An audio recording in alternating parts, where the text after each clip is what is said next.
I don't know what the hell Elizabeth Warren is doing. During yesterday's CNN town hall, she lied about what Bernie Sanders did in 2016 in regards to convincing superdelegates. So let me first play the full CNN clip here, and then I'm going to show you the breakdown of the various lies that Elizabeth Warren says throughout this answer. Jason Pietramala, an account manager for a software company here in Charleston. He is currently supporting Senator Sanders. Jason. Hi, Jason. Hey now, Senator Warren. Welcome to Charleston. Thank you. During the Nevada debate, you and every other candidate on the stage, except for Bernie, hello somebody, indicated that the candidate with the plurality of delegates should not necessarily be the nominee. This essentially means the will of the voters could be denied by the superdelegates and the DNC, which is basically undemocratic. And in my opinion, is a bunch of baba booey, to put it politely. Can you explain why the will of the voters should not matter if no candidate reaches a majority of delegates? So you do know that was Bernie's position in 2016? Not necessarily, no. Yeah. He won 22 states, so he went to the convention for his voters. That was Bernie's position in 2016, that it should not go to the person who had a plurality. Yeah. So, and remember, his last play was to superdelegates. So the way I see this is you write the rules before you know where everybody stands, and then you stick with those rules. So for me, Bernie had a big hand in writing these rules. I didn't write them, but Bernie did when they were putting together the 2016 platform for the Democratic Convention. Those are the rules that he wanted to write and others wanted to write. Everybody got in the race thinking that was the set of rules. I don't see how come you get to change it just because he now thinks there's an advantage to him for doing that. This is so incredibly dishonest. For me, it's hard to watch this clip because of how much Elizabeth Warren is lying here. Verifiable lies. So let me show you Walker Bregman, his breakdown here. He did a fantastic job. I assume this is his video. Fantastic job showing you the various lies here. So I'm going to play this clip and then discuss this. Can you explain why the will of the voters should not matter if no candidate reaches a majority of delegates? So you do know that was Bernie's position in 2016, that it should not go to the person who had a plurality. His last play was to superdelegates. A superdelegate is thinking about going to you, but Hillary Clinton won their state. Presumably they should stick with Hillary Clinton. Look, there's not a rigid rule, but I think, if you win, Hillary Clinton wins with 53% of the vote. She won Illinois by a point or two, sure. But when a candidate, whether it's Clinton or myself, she demolished us in Mississippi, I think the superdelegates should support her in Mississippi. But when in states like Colorado and in many other states, Utah, etc., we win the overwhelming majority of vote, I think those superdelegates should go with their state. You've made a distinction between superdelegates from states you've won, that you think those superdelegates should go for you. So will you not try to convince any superdelegate who comes from a state that you did not win in the primary and caucus process? Right. Look, this is what I think. If I win, or Hillary Clinton, if that is your point, Hillary Clinton won Mississippi by a huge vote. Should I convince superdelegates there to vote for me when she won that state overwhelmingly? No, I shouldn't.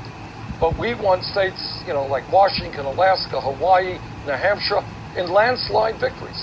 And I do believe that the superdelegates, whether it's, Clinton's or mine, states that we won, superdelegates in states where a candidate wins a landslide victory should listen to the people in those states.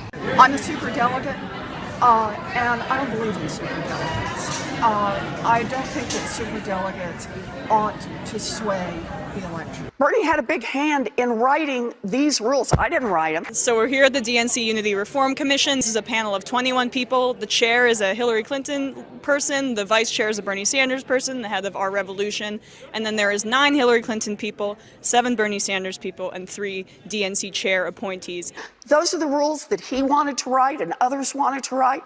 Everybody got in the race thinking that was the set of rules. I don't see how come you get to change it just because he now thinks there's an advantage to him. In most democracies around the world, the person who gets the most votes wins. How about we make America that kind of democracy?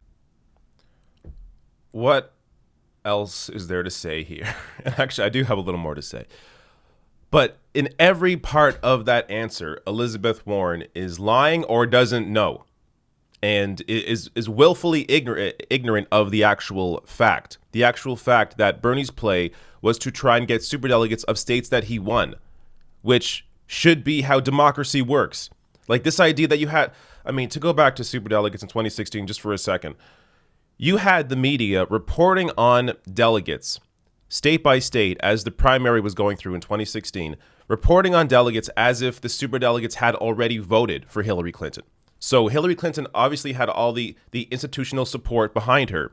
So the way that MSNBC, for example, would report after New Hampshire was to say, oh, yes, Bernie won New Hampshire against Hillary Clinton, but Hillary Clinton's still in the lead. And people are like, wait, how is that possible? It's because she had all these superdelegates on her side from the start.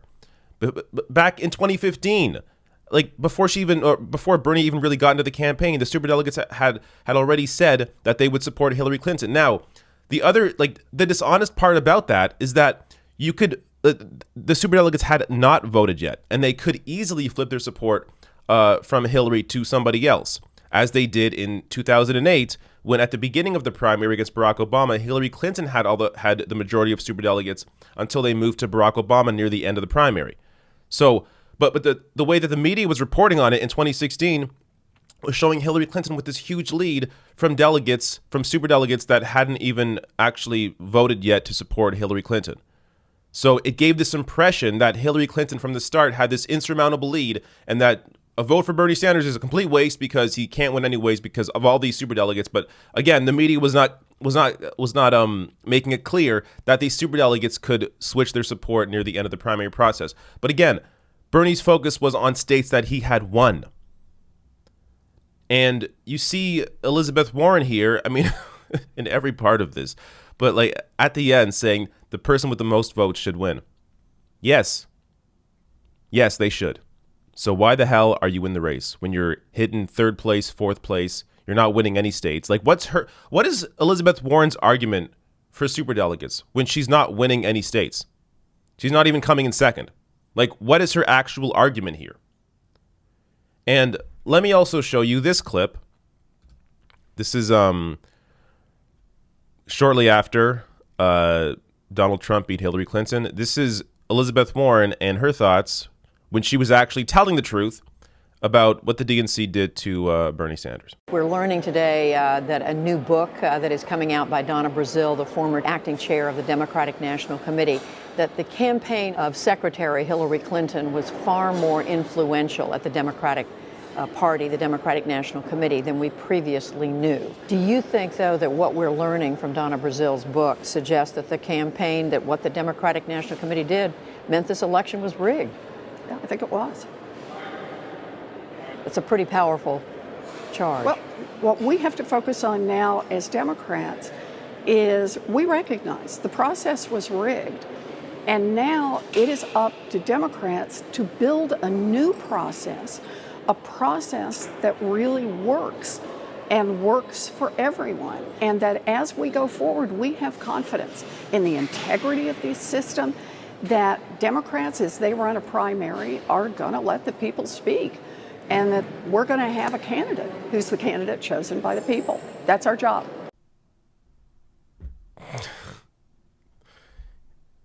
It's amazing how two-faced she is. It is really hard to continue to support somebody like this. Now, look, let's be clear. Elizabeth Warren on the actual policy positions, she is much better than 99% of the Senate. But she is losing a lot of that goodwill by playing these games, by continuously lying about Sanders and his supporters, who, let's be honest here, is the base of the Democratic Party. She is turning off the base of the Democratic Party with these constant lies. How do you expect these people, these supporters, to now embrace you after you are pushing the smear campaign against Bernie Sanders? Now, look, it's one thing if you had actual policy differences and we're like, Bernie voted this way on this bill and I disagreed because of this. Fine. That's what a primary is about. But for you to lie that Bernie Sanders was the one that pushed all the new rules during the Unity Reform Commission when the majority of that commission was controlled by Hillary Clinton supporters and Obama supporters. It's just totally dishonest. And she didn't even answer in the question on CNN. She didn't even answer the undemocratic part. How isn't it undemocratic to overturn the will of the people and try to make yourself the winner of this primary process when essentially you're losing every state so far? Like, how do you make the argument that you should be the nominee if somebody else has a lot more votes than you do and has won a lot more states than you have? How do you make that argument? How is it more democratic to pick somebody that has less votes than pick someone that has essentially won the primary? So this is why you have to lead Bernie Sanders to a majority victory during this primary. Because if he reaches the convention without a majority of delegates, there's a very good chance they will try and fight him. Especially if his lead, isn't, a massive lead that we hope that it is. So if he goes into the convention with a plurality of delegates, not a majority, but a plurality, but has, say, 400 a 400 delegate lead going into the convention, it's going to be a lot harder for the party to basically overturn the will of the people. But if Bernie's leading by like 50 delegates, they may try. In fact, it's very likely they will try to somehow overturn it, which is why you got to get out. You got to phone bank. You got to knock on doors. You got to talk to friends and family. You got to donate. Like, do whatever you can to really push this primary forward for Bernie Sanders, because he needs everybody. He needs everybody to help. As you see, the entire process is rigged against him. Even people that you should think, that one would think would be on his side in terms of actually pushing this agenda forward, but have just essentially stabbed him in the back.